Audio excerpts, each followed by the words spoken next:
ముఖ్యమంత్రి నారా చంద్రబాబు నాయుడు నాయకత్వంలోని కూటమి ప్రభుత్వంపై రైతు సంక్షేమాన్ని కట్టుబడి ఉందని రాష్ట్ర అంచనాల committee chairman Mandapeta MLA Vegulla Jogeswara Rao అన్నారు. మండలంలోని వేటూరు గ్రామంలో వ్యవసాయ యాంత్రీకరణ పథకంలో భాగంగా మండలంలోని వివిధ గ్రామాలకు చెందిన రైతులకు పవర్ టిల్లర్స్ పంపిణీ కార్యక్రమం జరిగింది.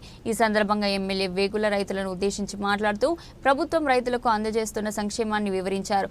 2,29,500 రూపాయల విలువగల టెల్లర్ను ₹1,00,000 సబ్సిడీతో రైతులకు ప్రభుత్వం అందజేస్తుందన్నారు. మండలంలోని వివిధ గ్రామాలకు చెందిన 23 మంది రైతులకు టెల్లర్స్ ను ఎమ్మెల్యే చేతుల మీదుగా అందజేశారు. ఈ కార్యక్రమంలో మండల వ్యవసాయ అధికారి కోపిశెట్టి ప్రభాకర్, గ్రామ సర్పంచ్ వాసంశెట్టి వెంకట్రావు, టీడీపీ నాయకులు, మాజీ సర్పంచ్ రెమ్మలపూడి వేణుగోపాల్, దొర, కూటమి నేతలు పాల్గొన్నారు. ₹1,00,000 ప్రతి యూనిట్ కి కూడా సబ్సిడీ ఇవ్వడం జరిగిందండి. మొదటి రెండో విడత కలిపి మొత్తం మన 2 పరికరాలను ఇవ్వడం జరిగిందండి. మొత్తం యూనిట్ కాస్ట్ వచ్చేసి ₹75,87,000 రూపాయలు. రాష్ట్ర ప్రభుత్వం నుంచి సబ్సిడీ ₹32,82,000 మన రాయవరం మండలానికి ఇవ్వడం జరిగింది. మరి గౌరవ ఎమ్మెల్యే గారు మరి చొరవతోని మనకి 12 పవర్ టిల్లర్స్ మాత్రమే రావడం జరిగిందని ఫస్ట్. తర్వాత మరి మాకు ఇంకా పవర్ టిల్లర్స్ కావాలి అనే ఉద్దేశంతో మరి మన డిస్ట్రిక్ట్ ఆఫీస్ నుంచి ఎక్కువ యూనిట్స్ తెప్పించారు. మరి ఈ సందర్భంగా గౌరవ ఎమ్మెల్యే గారికి మా వ్యవసాయ శాఖ నుంచి అభినందనలు. రైతులకు ముందుగా పవర్ స్ప్రేయర్లు, ఈ తైవాన్ స్ప్రేయర్లు ఇస్తామని చెప్పారు ఈవో గారు. అయితే ఎవరికి కూడా ఉపయోగంలో ఉండవు. సబ్సిడీ మీద ఇచ్చిన ఎవరు తీసుకునే వాళ్ళు లేరు. ఈ సాంకేతిక విధానాలకు అనుగుణంగా మనం మారాలి కాబట్టి అవి మళ్ళీ ఎమ్మెల్యే గారు తోడు చెప్పి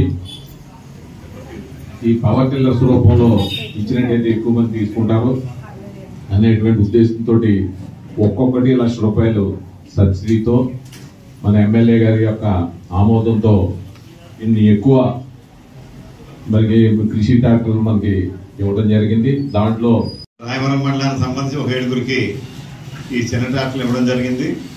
ఇవాళ 23 ట్రాక్టర్లు మనం ఇస్తున్నాం. అంటే మనం 3 మండలాలు కలిపి పెట్టాం.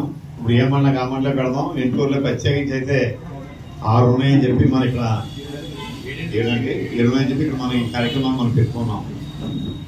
ఏదేమైనా రైతాంగానికి అన్ని విధాలుగా ఆదుకునే బాధ్యతని మరి కూటమి ప్రభుత్వం బీజేపీ, జనసేన, తెలుగుదేశం పార్టీతో కలిసిన కూటమి ప్రభుత్వం తీసుకుంటుందని చెప్పి మీ అందరికీ నేను సవినీయంగా మనం చేస్తా ఉన్నాను. అదేవిధంగా ధాన్యం ఖరీదులో కూడా అన్ని రకాలుగా మనకు ఆదుకుంటూ మరి ముందు ఎప్పుడు లేని విధంగా ఎక్కడికెక్కడ రైతాంగాన్ని పేమెంట్ ఇస్తూ, గత ప్రభుత్వం అయితే ఒక నెల నుంచి 6 నెలల వరకు కూడా పేమెంట్ ఉన్న సందర్భం మనం చూసాం. ఆఖరి దిగిపోయేటప్పుడు పేమెంట్ కూడా ఇవ్వడం దిగిపోయారు. మరి 1,600 కోట్లు వాళ్ళు దేబెడితే అది కూడా మన ప్రభుత్వమే మరి మన శ్రీ నాదెండ్ల మనోహర్ గారు మరి మన అమలాపురంలో వచ్చి అక్కడి నుంచి మనం రిలీజ్ చేసిన విషయాన్ని కూడా మీకు ఒకసారి నేను జ్ఞాపకం చేస్తా ఉన్నాను.